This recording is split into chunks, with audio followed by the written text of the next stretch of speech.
We're your Erie Canal Bicentennial headquarters with news stories every Wednesday. This week, a mule named Sal and 15 miles on the Erie Canal. Turns out they could walk a lot longer than that.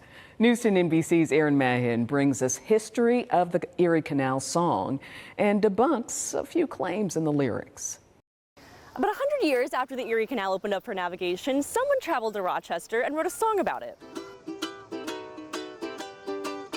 If you grew up in the region, you're probably familiar with the folk tune about a man, his mule, and 15 miles on the Erie Canal.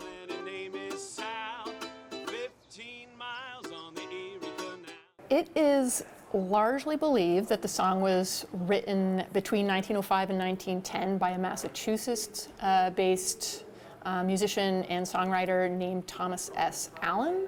Local historical researcher Emily Morey says Allen copyrighted the lyrics in 1912, but a publishing company sued him in 1926, saying it was already a song in the public domain before that. She also debunked some of the lyrics. And the rationalization for 15 miles is that at that time, that was the understanding, that was how long a mule could walk before resting. Not accurate. Music isn't always super accurate, but a mule could walk about up to 20 miles a day, but they would need to stop every 6 hours or so to rest.